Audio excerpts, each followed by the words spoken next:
you look at the difference that Piontek has made. He's scored 7 goals in just 6 games. His predecessor, of course, was Gonzalo Higuain, who managed 9 in fully 24. Gab Marcotti was watching this. Things going swimmingly for the Rossoneri at the moment. Yeah, look, I mean, Piontek's had a tremendous impact. It's not just him, it's Paqueta as well. People thought, oh my God, how long will it take him to go and contribute? He's come on nicely. Çalhanoğlu scoring again and contributing.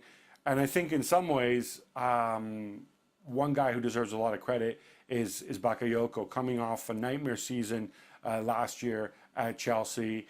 Really struggled at first at Beat. I think weren't quite sure what sort of player he was. He's come on in leaps and bounds over the last sort of 6 to 8 weeks. Lucas Biglia is fit again. He came on at the end of this game against Empoli. The defense is really good. We saw Conti fit again, provide an assist as well. So things are coming together nicely for Milan. And remember, they're competitors for that top 4 spot. Inter and Roma still involved in Europe as well. And I think that could be a factor too.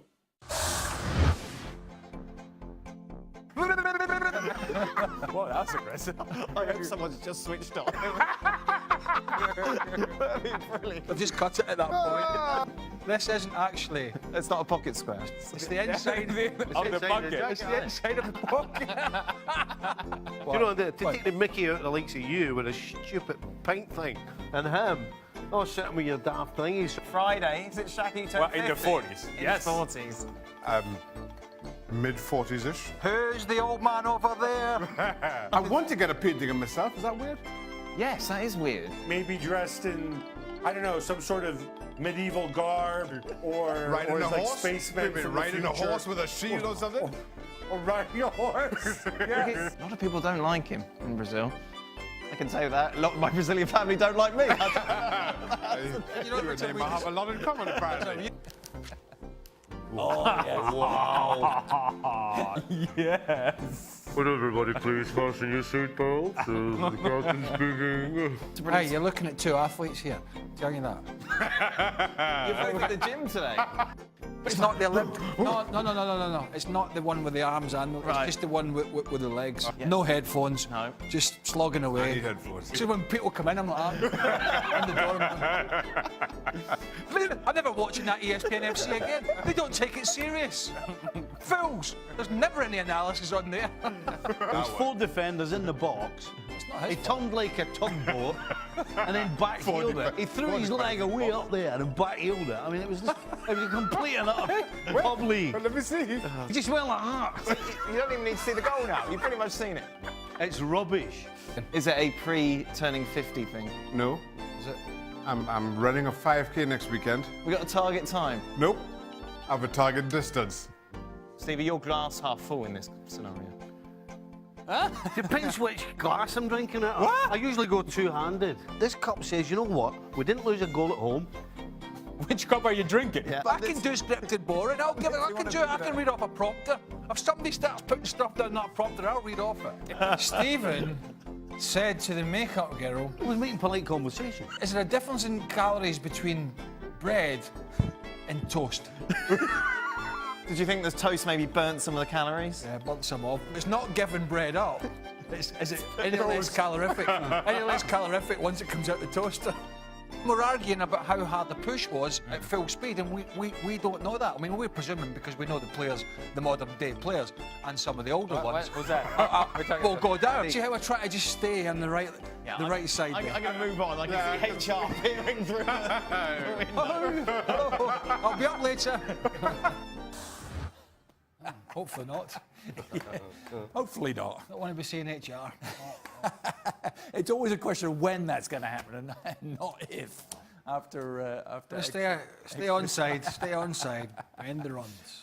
We will address many more of these topics on our podcast, which is actually exactly the same as our daily show, isn't it? Funny It's that, just- isn't it? Yeah, it's funny, yeah. It's in case you missed the video edition of the show, get the audio version, iTunes or ESPNFC.com, the place to go.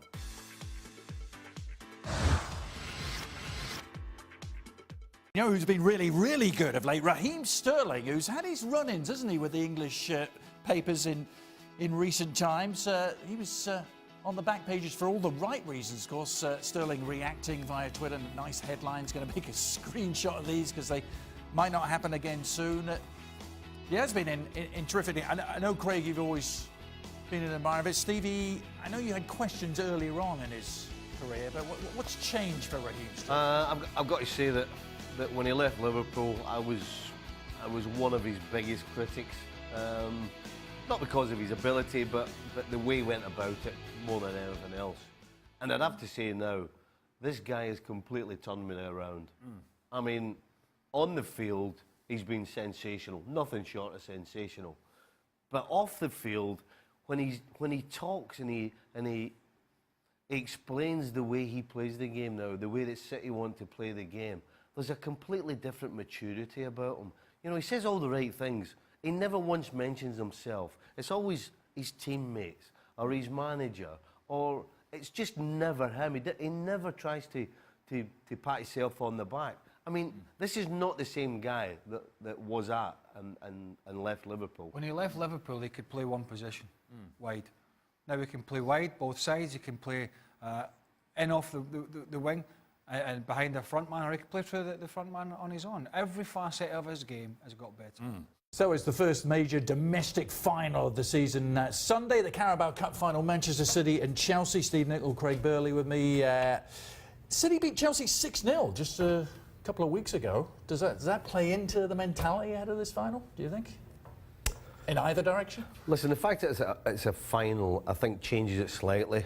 You know, when you walk out at Wembley, it does something to you.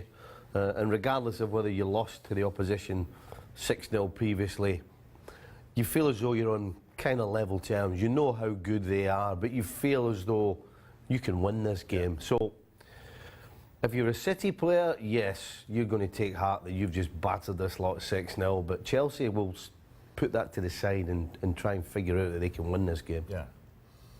I mean, the pressure's... I mean, it's a cup final, but the pressure's on because of the pounding they took. Yep.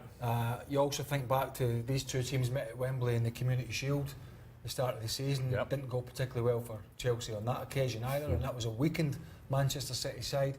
Sarri's been, no matter whether they beat Malmo or not, as they did, Sarri doesn't seem to be talking with any great sense at the moment, and we know he'll probably play the same personnel in the same formation. So, unless City have a really bad day, it's hard to put an argument forward for a Chelsea win, unless City have an off day, really, on current form. How do you see it going? Because City, actually, for all they've done in the last decade, have never actually retained a trophy. They are the holders of this. They won last year. They've won 3 of the last 5. Are they going to do it on Sunday?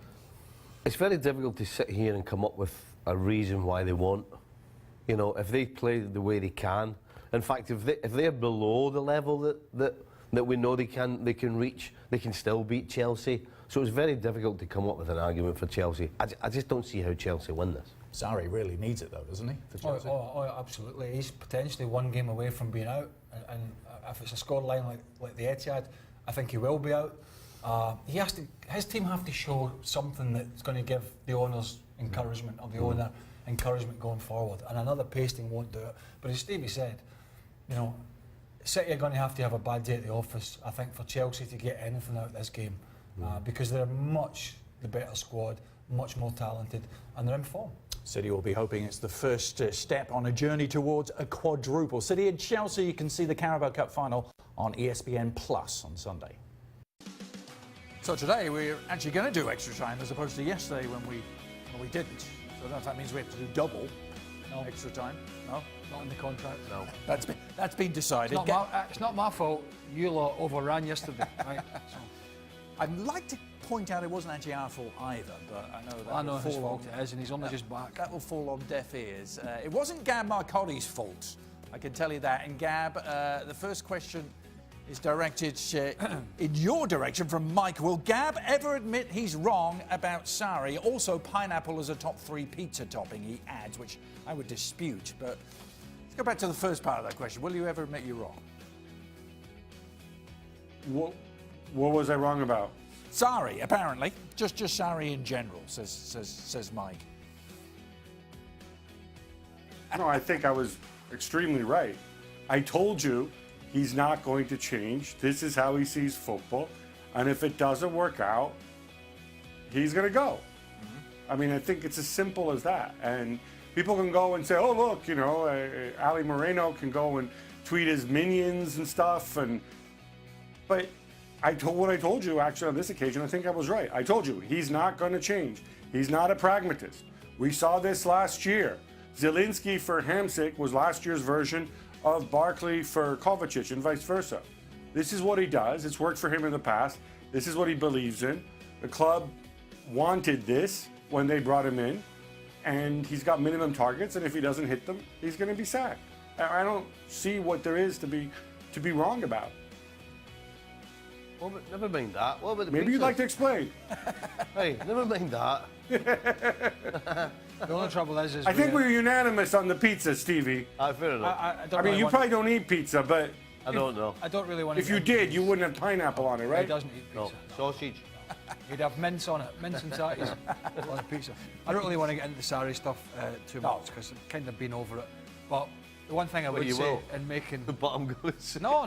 The one thing I would Just say briefly. just briefly on the the one substitutions, thing. it's kind of the only thing is when you're making like for like substitutions every week, people notice it but don't take too much notice if you like when you're winning or when you're having a good season, as Napoli pretty much did last year. But it's only when you're having a tough time and your team's having a tough time that then people really start to look at it and say, what the hell are you doing? So it's, you know, I understand that's what he does, but unfortunately when you're in a bit of a pickle, as they are at the moment, certainly in England, then people will put bigger eyes on you. All right, the vague segue into the And next anybody question. who puts pineapple in a pizza should it's, be it's thrown just out of a being, restaurant. it's being beyond Sarri levels of stubbornness, isn't it? Dan Thomas, I think, puts Oh, well, pineapple see, on that it. doesn't surprise me because he just... I see, you're Never talking been about a in a man... I've never been in a restaurant that sells pineapple in it. Oh, it's there, Hawaiian pizza. I was saying to him the other night when he was on, I said, he's the kind of guy, he gravitates to eateries that are for 13, 14-year-olds. Who's this? Dan. Oh, Dan, that. Right, he gravitates to those where the kids will hang out. That's not where my daughter's 15. That's the kind of place she went to, but I won't name it. She went to a place last night near us, and it's where the kids go. Yeah. That's the kind of place he's to be seen. Big fast foodish, Well, he fits bit in because he casual. looks 13 or 14, eh? Cheap, nice diner, milkshake. Kind of dinerish, Yeah. very cheap, Yeah. large portions. That's Dan Thomas. Guaranteed. Got In him a right. nutshell, all right. In a nutshell.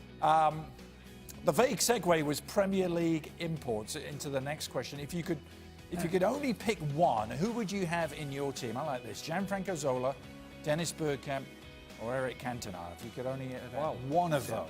Well, I played with one of them in Gianfranco Zola, and he was... Probably played against the other two, didn't you? who was that too? Bergkamp and Yes. Cantona. I did. Zola was... They were all amazing talent. I don't know. You got to pick one of them to start a team with. Stevie, while he's thinking about it, who I was would- who actually would you thinking Bergkamp, but then I would go But then I Bergkamp. think, what about Cantona's genius and what about Zola's ability to turn the game from whether it be set pieces? I don't know. Yeah. Help me out. Eeny, meeny, miny, mo. Yeah. Gab, who would you go for out of those three? I mean, it's impossible. I mean, if I could, I would have picked Thierry Henry, but I can't. If you factor longevity in there as well, I would probably, of those three, I'd probably lean Dennis Bergkamp, simply because, you know, it would have been fascinating to see Cantona arrive in the Premier League, and Zola for that matter, if both of those guys had arrived when they were much younger, and, you know, they would have really found the right environment much younger, because obviously Cantona had a whole career before he came to England, but it was really only, I mean, he won the title with Leeds, but that was what it was. But it was really only United that he flourished, and even then, you know, we got what, 5 years of it, 6 years of it maybe? You know, can you imagine if he'd been here with Sir Alex from the age of 20, say? Gets Yeah, you. I would say Bergkamp as well for longevity. I I was would. swinging that way, but I just... It gets you extra brownie points with producer Pete as well if you pick Bergkamp out of these. But The only reason, that's not- Zola aged is because when he got there, he realised he was playing in front of me. It's never a good sign when you pitch up. Well, we're talking about the glory years, Stevie. Which modern-day defender best resembles you in your peak playing days? Us, the Tezper guy. Well, there's no gingers, so no. No. Gab? Nobody with ginger here. Maybe we shouldn't ask Stevie this. Maybe we should ask Gab and, Try to think of something. and Craig. Which modern-day defender most resembles Stevie in his pomp? You know what? I was actually, when you said that, I feared that you'd be coming towards me. And while, no disrespect, Stevie, but the bulk of Stevie's career was slightly before my time, Stevie really wasn't just a defender. He played multiple roles. You know, at a time when you had a lot of right backs or full backs in general, who basically just kind of did the one thing. They just kind of defended, or they sort of trundled down the line, overlapped, and put in crosses. You know, Stevie played fullback the way a right-sided, the way a midfielder would, really. You know, and certainly at Liverpool, I thought, and correct, feel free to stop me if I'm wrong here, Stevie. I thought also because he played for such a dominant team, where he had so many great players around him, that also perhaps made it easier. Sounds like you're describing but, Philip the modern Lahm game there, Gab. Are you No, describing Philip you know what? Lahm? He got that right, because when you want to go forward, you can't just run forward willy-nilly. Yeah. You know, you've got to have confidence that you're not going to lose the ball. Yeah. So, you know, particularly with a John Barnes in front of me or a Ray Houghton on the other side, you can give them the ball and then go around them knowing that they're not going to give it away and there's not going to be a big hole left. So Gab's kind of right in that way, that because of the teams I played with, or the Liverpool teams that I played with, I could afford to get forward more often because I knew the ball wasn't going to be lost and I'd be stranded up the field. Again, Philip Lahm is the one I'd come back to. Different positions, right back, Aye. midfield. I'll take that any day of the week. I guess he's not even a modern-day footballer anymore, is he? But he was. Oh, he's an old geezer now. Pretty Like recently. this is. He's an old geezer now like Well- this is. When is the ESPN FC crew going to have a separate, explicit podcast? Asked Ricardo. Can't stand the political correctness. Trying to get Steve and Craig to rant about sorry ball after a few pints. I think there's a question in there. No, I think there's a bit of Aye, that would be.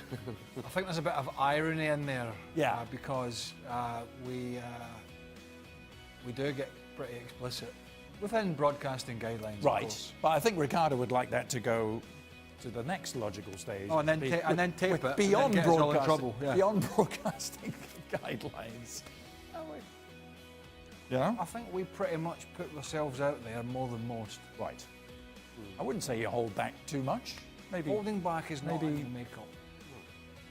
a bit of fruity language really wouldn't add that much to the Well, you'd know that. proceedings. All right, should we call it a day? Try not to swear on air. Yeah, try Do not. try. We do try, yes. It's not always easy. Obvious but reasons. sometimes you have to catch yourself Done right. pretty well at the at it last so minute.